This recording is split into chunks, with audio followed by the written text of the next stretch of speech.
আজ বানাচ্ছি ছোট ছোট মাছ দিয়ে পকোড়া। তো প্রথমেই ব্যাটারটা রেডি করার জন্য বেসন, লঙ্কা গুঁড়ো, লবণ, বেকিং পাউডার আর হলুদ দিয়ে জল দিয়ে ভালোভাবে মেখে নিচ্ছি। তারপর কয়েক ফোঁটা লেবুর রস দিয়ে দিয়েছি।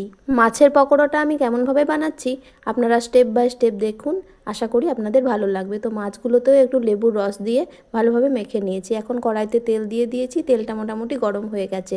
তো আমি রান্না করছি আজ মিনি কিচেনে, বাড়িতে কোনো গ্যাস ওভেন বা কোনো বড় হাঁড়ি কড়াই নিয়ে রান্না করছি না, মিনি কিচেনেই আমি রান্নাটা করছি। তো মাছটা এখন আমি ব্যাটারে ডুবিয়ে তেলে ছেড়ে দিয়েছি।